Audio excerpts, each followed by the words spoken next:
안녕하세요. 유튜브 넘버원 축구 분석 전문 채널 골 때리는 TV 배팅맨입니다. 자, 축구 토토 승무패 38회차 제가 선택한 최종 픽에 대해서 말씀을 드려보기 전에 우선 주중에 축구 토토 승무패 채널 최초로 2만 명 구독자 달성 이벤트로 동아시안컵 중국 대 홍콩, 일본 대 한국 경기의 스코어 맞추기 이벤트 진행을 했었고, 멤버십 구독자분 1명과 일반 구독자분 1명이 스코어 맞추기에 적중을 하셔서 이번 축구토토 승무패 지원 금액을 받으셨고, 배팅맨에게 감명 깊은 말 한두 줄 정도로 댓글에 남겨주시면 제가 1명 선정해서 승무패 지원금 쏴드린다고 했었는데, 카파님께서 딱 한 줄로 짧고 강렬하게 고담 히어로는 배트맨, 승무패 히어로는 배팅맨이라고 딱 써주셔서 눈에 확 들어왔고, 카파님께도 승무패 지원금 쏴드렸습니다. 그 밖에도 좋은 말씀을 해주시는 분들이 너무 많으셔서 굉장히 감사했고, 그 중에 또 강민님께서는 골 때리는 TV 채널을 좋아하는 이유에 대해서 굉장히 또 장문으로 글을 남겨주셔서 너무나도 감사하다는 말씀 전해드리고 싶습니다. 자, 이벤트 당첨되신 분들 다시 한번 축하드리고, 이 이벤트를 진행을 했었기 때문에 당연히 일본 대 한국 경기를 라이브로 시청을 했는데, 와, 진짜 개차반이더라고요. 일본 애들한테 개 털리는데 이건 뭐 한국이 어떤 경기를 하고자 하는 건지 도저히 이해가 안 가더라고요. 벤투 감독님의 축구가 그냥 해외파 잘하는 선수들만 기용을 해서 성적이 그나마 잘 나왔던 건가 생각이 들더라고요. 그렇게 할 거면 뭐 제가 국가대표 감독해서 손흥민, 황희찬, 황의조, 김민재 뭐 이런 선수들 선발로 뛰게 하고, 야, 니네 잘하잖아, 알아서 뛰어, 이렇게 해도 될 것 같다라는 생각이 들었어요. 뭐 공간이란 공간은 다 내주고 크로스 뻥뻥 올라오게 그냥 냅두고 패스는 되지도 않고 트래핑도 안 되고 뭐 하나 제대로 하는 게 없는 경기였다라고 봤습니다. 진짜 안 본 눈 사고 싶더라고요. 일본한테 지금 연령별로 돌아가면서 3대0으로 개털린 게 지금 연속 4번째라는데, 이거 좀 제대로 뭔가 반성을 하고 고쳐 나가야 좀 한국 축구에 발전이 있지 않을까 생각을 하고 있습니다. 한국 경기 생각하니까 좀 갑자기 좀 흥분을 했는데, 흥분을 좀 가라앉히고 이제 본론으로 돌아와서 축구 토토 승무패 38회차 제가 선택한 최종 픽 쭉 말씀을 드려보도록 하겠습니다. 영상 시작하기 전에 좋아요 눌러주시는 거 잊지 마시고, 구독 안 누르고 보시는 분들 구독 누르고 좋아요도 함께 눌러주시면 감사하겠습니다. 누르셨으면 시작해 보도록 하겠습니다. 자, 1번 경기 이와타 대 쇼난. 자, 우선 이와타가 최근에 4연패를 기록을 하면서 J리그 꼴찌를 달리고 있는 상태로 거의 뭐 빠가야로 상태로 보여집니다. 또한 주전 수비수인 히카르도 선수가 경고 누적으로 출전하지 못한다는 게 수비 불안을 가져올 것으로 보이고, 공격 자원에서 가장 많은 골을 기록하고 있는 곤잘레스 선수가 부상으로 지속적으로 출전을 하지 못한다는 점을 생각하면 이와타의 승리까지는 생각이 들지가 않죠.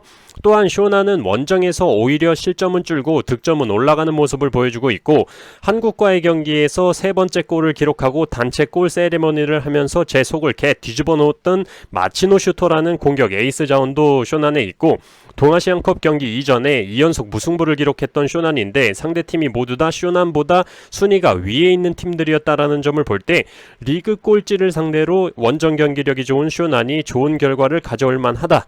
또한 이번 시즌 원정에서는 정배당을 받으면 모두 승리를 했었던 쇼난이기 때문에 충분히 승리할 수 있는 경기다라고 생각을 해서 저는 이 경기 이와타의 단통패로 선택을 했습니다. 자, 2번 경기 우라와 대 가와사키. 자, 일단 가와사키는 7월 20일에 파리 생제르맹과 경기를 해서 1대2로 패배를 했고, 우라와는 7월 23일에 파리 생제르맹과 경기를 해서 0대3으로 개털렸습니다. 우라와 팬들이 경기장에 전범기를 쳐 들고 와서 응원을 하니까 개털릴 수밖에 없죠. 개념이 없는 겁니다. 어쨌든 휴식 기간 자체도 가와사키가 길었기 때문에 체력적으로 가와사키가 우세하다라고 보이고, 우라와는 아직도 공격 자원인 캐스퍼 준커 선수가 부상에서 돌아오지 못하고 있기 때문에 공격의 마무리를 짓기가 힘들 것이다 라고 생각을 하고 있어요. 다만 가와사키가 원정 경기에서는 좀 득점과 실점이 같이 줄어들면서 홈보다는 조금 조심스러운 경기 운영을 한다고 볼 때 이 경기는 무승부를 좀 함께 가져가야 된다라고 판단이 들었고, 맞대결 전적에서도 가와사키가 압도적으로 우세하다는 점을 볼 때 우라와의 무합패 투픽이면 패스할 수 있지 않을까 생각이 드는 경기입니다. 또한 무승부를 홀라하는 무라와답지 않게 이번 시즌 최다 연승인 2연승을 승을 기록 중이기 때문에 무라와 상대 전적에서 압도적으로 밀리는 가와사키를 상대로 리그 최다 연승인 3연승을 한다는 건 생각이 들지 않습니다. 저는 무라와라고 할 뻔했네요. 우라와의 무 앞에 투픽으로 선택을 했습니다. 자, 4번 경기 간바 오사카 대 교토 상가. 자, 일단 간바 오사카가 이번 시즌 리그에서 보여주고 있는 경기력은 정말 개차반이죠. 지금 16위로 강등권에 위치하고 있는데 그나마 홈에서는 좀 낫다라는 수준입니다. 우리나라의 권경원 선수가 간바 오사카 소속인데 동아시안컵에서 보여준 수비 능력을 보면 간바 오사카가 왜 이번 시즌 개차반인지 알 수 있을 것 같아요. 그래도 권경원 선수가 세레소 오사카와의 경기에서 헤딩 한 방으로 골을 기록하긴 했었죠. 어쨌든 저는 이 경기에서 좀 포커스를 맞춘 건 7월 25일에 간바 오사카가 파리 생제르맹과 경기를 했는데 2대6으로 개털렸죠. 개털린 건데 어쨌든 최근에 거의 치매가 걸려서 골 넣는 법을 까먹은 줄 알았던 간바 오사카가 2골을 기록했다는 점에 포커스를 맞췄습니다.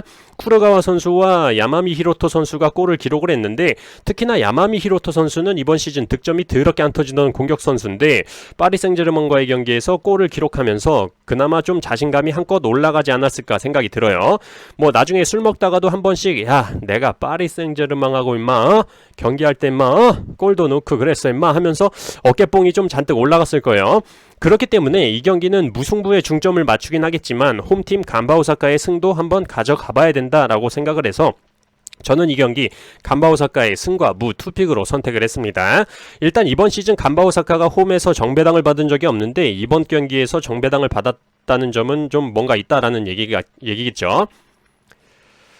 자, 5번 경기 세레소 오사카 대 후쿠오카. 이 경기는 그냥 딱 봤을 때 세레소 오사카 승이네 라는 생각이 드는 경기입니다. 가장 최근에 후쿠오카 홈에서 0대0 무승부를 기록하긴 했지만 원정 경기였다라는 점. 이번 경기 세레소 오사카의 홈 경기이고 원정에서 실점이 2배로 늘어나는 후쿠오카이기 때문에 세레소 오사카가 유리한 경기를 펼칠 거다라고 생각을 합니다. 다만 최근 맞대결 전적에서 근소하게 후쿠오카가 우세하게 보이긴 하는데 그래도 홈에서 6경기 무패를 기록 중인 세레소 오사카이기도 하고 지금 올해 승무패 5번 경기에서 정배가 6회째 안 나오고 있는데 이렇게 정배가 안 나온 적이 없었다라는 점을 볼 때 딱 이 경기가 정배 뜨기 좋은 경기이지 않나 싶습니다. 세레소 오사카의 단통 승으로 선택을 했습니다. 자, 6번 경기 비셀고베 대 가시와. 자, 일단 이 경기는 인천에서 뛰었던 무고사 선수가 비셀고베로 이적을 했기 때문에 비셀고베에 많은 관심이 가고 있는 것 같은데 저는 사실 이 경기 무고사 한 명 보고 비셀고베를 선택하기는 힘들다라고 보여집니다. 무고사 선수가 J리그에서 1분에서 2분 정도 뛰는 모습을 보여줬기 때문에 솔직히 비셀고베에서 어떤 경기력을 보여줄지는 모르는 상황이기 때문에 이 경기가 좀 난해하다라는 생각이 들어요. 다만 비셀고베의 공격 자원 무토 요시노리가 부상으로 출전이 불투명하고 보얀 크르키치 선수도 왼쪽 무릎을 다치면서 지금 바르셀로나로 돌아가서 수술을 한 상태라서 출전이 불가합니다. 링컨 선수도 부상으로 출전이 불투명하고요. 그렇기 때문에 이 경기는 무조건 무고사 선수가 출전을 할 것으로 보이는데 아직 J리그에서 통할지 안 통할지 여부는 판단이 안 선다라는 생각입니다. 또한 비셀고베의 미들 자원으로 2골 2도움을 기록하면서 좋은 모습을 보여줬던 하시모토 켄토 선수가 우에스카로 이적을 하는 바람에 지난 가시마와의 경기가 마지막이 됐죠. 어쨌든 출혈이 좀 큰 비셀고베라고 보여집니다. 그래서 저는 이 경기 가시와의 승을 선택할까 했지만 가시와가 원정에서는 득점과 실점이 모두 줄어드는 모습을 보여주고 있고 유효 슈팅 자체가 최근에 많이 안 나오고 있다라는 점, 또한 비셀고베는 홈에서 실점이 줄어드는 모습을 보여주고 있기 때문에 지금까지의 맞대결 전적에서는 가시와가 원정에서 승리할 때 항상 1점 차이로 승리를 하면서 무승부가 없었지만 이번 경기만큼은 무승부가 한번 나올 때가 되지 않았나 생각을 하고 있습니다. 저는 이 경기 비셀고베의 단통 무승부로 선택을 했어요. 자, 7번 경기 산토이로 대 FC 도쿄. 자, 원정 쓰레기 FC 도쿄입니다. 지난번에 FC 도쿄가 아무리 원정 쓰레기라고 한들 홈에서는 좋은 경기력을 보여주고 있기 때문에 우라와 원정에서 그래도 무승부까지는 할 수 있지 않을까 했었다가 우라와한테 3대0으로 개털렸죠. 그때부터 원정 FC 도쿄는 믿는 게 아니다 라는 생각이 들었고 기록에서도 볼 수 있듯이 FC 도쿄는 원정만 가면 실점이 많아지면서 득점은 반으로 실점은 3배 이상 늘어나는 모습을 보여주고 있습니다. 우라와 원정에서 얻었던 교훈을 이 경기에 접목시킬 예정입니다. 한마디로 3프1로의 승을 보고 있다는 얘기죠. 다만 상성상 FC도쿄가 3프1호에 앞서고 있기 때문에 3프1호 승의 투표율 50% 이상 몰린 만큼 무승부도 함께 가져가면서 이변에 대한 방어를 하면 좋을 텐데 저는 앞에서 말씀을 드렸듯이 이번 시즌 원정 FC도쿄는 믿지 않겠다 굳은 다짐을 했기 때문에 저는 3프1호의 단통승으로 선택을 했습니다. 자, 8번 경기 전북 대 제주. 자, 일단 이 경기는 전북이 홈에서 매번 개같은 경기력을 보여주면서 이변의 결과를 냈었고 특히 제주를 상대로는 최근 맞대결 전적에서도 두 번 모두 패배를 기록을 했죠. 그렇기 때문에 이 경기는 제주 사이드로 보이고 전북의 국내 배당 또한 축구토토 승무패에 들어오면 K리그 경기 중에 1.8대 정배당 받으면 더럽게 안 들어온다라는 말씀을 자주 드렸는데 전북 승이 지금 1.81배당을 받고 있기 때문에 이 경기 부러질 수 있겠는데? 라고 생각을 했지만 저는 이 경기 전북의 단통승으로 선택을 했습니다. 일단 배당 같은 경우는 내일이 되면 전북 정배당이 변동이 되면서 좀 더 하락할 거라고 예상을 하고 있어요. 일단 전북 승을 보는 이유는 제주가 주전 수비 자원들인 정우재 선수, 정훈 선수가 부상으로 출전이 불투명하고 수비적인 역할을 잘해주던 김봉수 선수 또한 부상으로 출전이 불투명한 상태이기 때문에 전북의 대갈박 장인 구스타보 선수와 육상 선수 바로우와 문선민 같은 선수들을 막아내기 어려울 것이다 라고 생각이 듭니다. 다만 전북도 수비적으로 홍정호 선수가 부상으로 출전이 불투명하기 때문에 이 자리에 또 거북이와 스피드를 견줄 만한 윤영선 선수를 김상식 감독님이 쓰신다면 상식적인 결과가 안 나올 수도 있다라고 생각이 들긴 합니다. 어쨌든 결과적으로는 수비적으로 불안한 제주가 3회 연속 전북을 잡아내기란 어렵다라고 보여서 저는 이 경기 전북의 단통승으로 선택을 했습니다. 자, 11번 경기 포항 대 FC서울. 자, 이 경기는 일단 FC서울의 주전 자원들의 결장이 너무나도 많습니다. 주전 수비 자원인 윤종규 선수가 햄스트링 부상으로 출전이 불투명하고 이태석, 오스마르 선수 또한 지속적으로 출전이 불가하죠. 여기에 공격 자원에 나상호 선수가 복귀를 했는데 타이밍 좋게 이번엔 조용욱 선수가 허벅지 부상으로 출전이 불투명한 상태입니다. 분명 일류첸코 선수를 영입을 해오면서 지난 대구와의 경기에서 극장골도 기록을 했지만 저는 극장골 전까지 일류첸코 선수의 움직임은 그렇게 좋아 보이지는 않았다라고 생각이 들기 때문에 이번 포항 원정 경기에서 FC서울이 승리하기는 어려울 것이다 라고 보고 있습니다. 다만 포항의 승과 무승부도 함께 선택을 했는데 그 이유로는 FC서울을 상대로 최근 5경기 동안 승리를 한 적이 없는 포항이라는 점, 최근에 FC서울이 개판인 상황이었는데 그런 상황에서도 포항이 승리하지 못했었다라는 점을 많이 반영을 했다라고 말씀을 드리고 싶습니다. 그래서 결과적으로 주전 자원의 이탈이 크게 없는 포항이 홈에서 6경기 무패를 기록 중이기도 하고 주전 자원의 이탈이 심한 FC서울을 상대로 충분히 승리할 수 있다. 하지만 상성적인 측면에서 무승부는 함께 가져가야 된다라고 생각을 해서 포항의 승과 무 투픽으로 선택을 했습니다. 자, 14번 경기 수원FC 대 대구FC. 자, 일단 양팀 모두 정상적인 경기력은 아닐 것이다 라고 보는 경기예요. 수원FC의 경우는 이번 시즌 수원FC의 열풍을 이끌고 있는 이승우 선수가 지난 강원과의 경기에서 팔꿈치로 상대방 명치를 때려버리는 바람에 퇴장을 당했기 때문에 이번 경기에 출전을 하지 못합니다. 한편으로는 상대팀 개빡치게 하는 춤골 세레머니를 못 본다는 생각이 아쉽긴 하네요. 영상으로 그 춤 보면 진짜 한 대 쥐어받고 싶을 만큼 얄밉더라고요.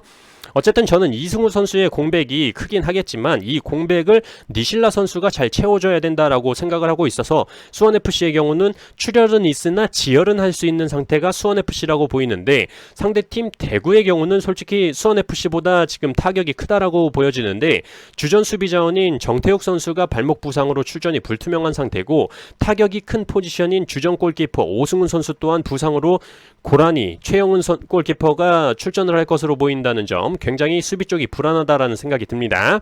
또한 대구의 핵심 공격 자원들인 고재현 선수와 세징야 선수가 각각 햄스트링 부상과 정강이 부상으로 인해서 출전이 불투명하다라는 점도 굉장히 크죠. 그리고 야심차게 영입한 페냐 선수는 아직까지 수원FC를 상대로 팰 수 있을 정도의 실력인지는 아직 모르겠는데 제카와 페냐 브라질 듀오에 뭔가 기대를 해봐야겠죠. 어쨌든 주전 자원의 손실은 대구가 더 커 보인다라고 보이고 또한 대구가 이번 시즌 원정에서 11경기 무승을 기록 중인 상태고 올해 승무패 14번 경기에서 3회 연속으로 무승부가 뜬 적은 없었기 때문에 저는 이 경기 수원FC의 단통승으로 선택을 했습니다. 자, 이렇게 축구토토 승무패 38회차 제가 선택한 최종픽 14경기 중에 9경기에 대해서 말씀을 드렸고 지금 말씀 안 드린 5경기는 멤버십 전용으로 이 영상에 이어서 바로 업로드 드리도록 하겠습니다. 이번 한 주도 너무 수고하셨고 주말 축구토토 승무패 38회차 좋은 결과 있으시길 바라겠습니다. 이상입니다.